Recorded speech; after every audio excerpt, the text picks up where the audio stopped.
দোয়া করবেন। জয় বাংলা, জয় বঙ্গবন্ধু। বঙ্গবন্ধু এইভাবে বঙ্গবন্ধু এই মাজারটাকে এইভাবে পরিচালনা করছে। আমরা কোনো দলের পক্ষে না। ওই সময় আমাদের মাজারগুলোতে কোনো হামলা হয় নাই। আজকে কেন হামলা হয়? আপনি একজন সদস্য উপদেষ্টা ছিলেন, আপনি বলছেন যে আর কোনো মাজারে হামলা হবে না। তার মানে আপনার কথা কেউ রাখে নাই, কেউ রাখে নাই আপনার কথা। ওই সময় মনে আমরা ভালো ছিলাম, আমরা চেঞ্জ করে তো আমরা আরো বিপদে গেলাম। ধন্যবাদ সবাই। সকলের জয় হোক বলতে যায় ওইটা বলে ফেলছি, সকলে আমাকে ক্ষমার দৃষ্টিতে দেখবেন।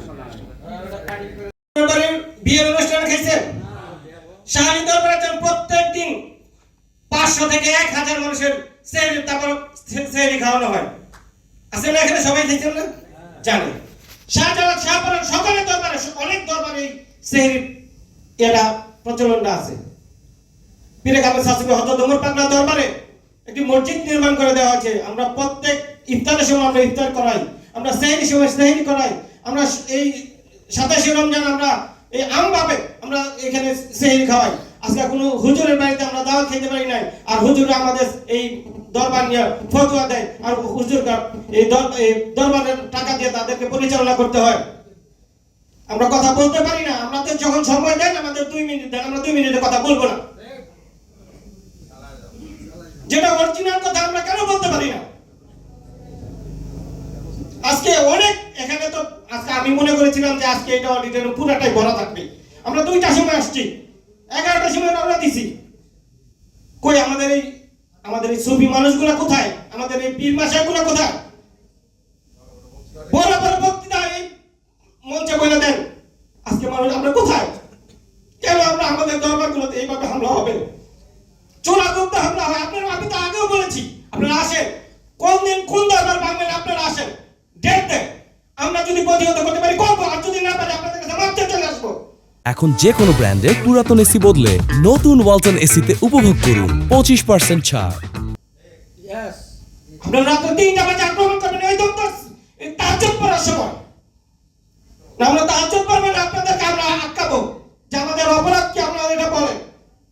আমাদের অপরাধটা আপনারা পান না, আপনারা ওইখান থেকে আপনাদের ফায়দা লুটতে পারেন না, বিধায় আপনারা এরকম চোরাগুপ্ত হামলা করেন। ফায়দা আপনাদেরকে বিশ্বাস করে না মানুষ। যতটুকু পীর মাশাইখকে হাজার হাজার কোটি কোটি টাকা এই কিশোরগঞ্জে মসজিদে, পাগলা মসজিদে উঠে, সারা ঢাকায় চিটাগাঙে মিলে কোন মসজিদে এত টাকা ওঠে? আমাকে একটা মসজিদের নাম বলেন। পারবেন না। এই পাগলা মসজিদ হাজার হাজার জিনিস মুখে বলে, এটা নাম আসবে ইনশাআল্লাহ। আমরা কথা বলতে পারি না, আমাদের হৃদয়ে কাঁপে। আজকে এখানে বলতে গেলে অনেকে অরিজিনাল কথা বলেন নাই, 5টা ডেকেছেন। কেন বলবো? আপনারা কোথায় আছি? কেউ তো কোনো শব্দ করেন না। আসেন না, সবাই মিলে একসাথে আসি, ওনাকে বলি। আজকে আমরা বাউল গানের যেদিন আমাদের বাড়িতে 3 দিন ব্যাপী ওমর পাগলার উরস হয়েছে, এই শ্যামল পাগলা আমার সাথে ছিল, সারা রাত আমার ফোনের উপরে ফোন। আমি যদি তোর বাপের ক্ষমতা থাকে তাহলে আমার সামনে এসে কথা বলবি, ফোনে তোর সাথে কথা বলবো না। যদি তুই পারস আমার উরস বন্ধ করে যা। এরকম যখন হুমকি ধামকি দেয়, আমরা ভীত হয়ে যাই, তখনই আমাদেরকে হামলাটা চালায়। যখন ভীত না হবো ততক্ষণ পর্যন্ত আমাদেরকে হামলা চালাতে পারবে না। আমরা কেন ভীত হব? আমাদের সাথে অবশ্যই আমাদের সাধারণ জনগণ আছে, তোমাদের সাথে হাজার টুপি জুব্বা পরা এরা আমাদের মধ্যে মানুষ চাই। ওরা শুধু টুপি জুব্বাই এদের সম্ভব। কেন সংকট বলবো?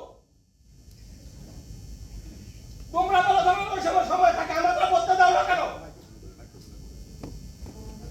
আমরা কষ্ট পাই। আপনারা অরিজিনাল কথাটা বলেন না। আসেন না, আমরা সকলে একসাথে হয়ে যাই। আজকে বাউল শিল্পীরা কোথায়? 1 লাখ টাকা নিতে কাজ করবে না। ওদের সাঙ্গ পাঙ্গগুলা ড্যান্স যখন করে, তোরা কই থাকস? তোরা বলতে পারস না? এই তোরা আমার শিষ্য নাম পড়বি না, তোরা বলতে পারবি না।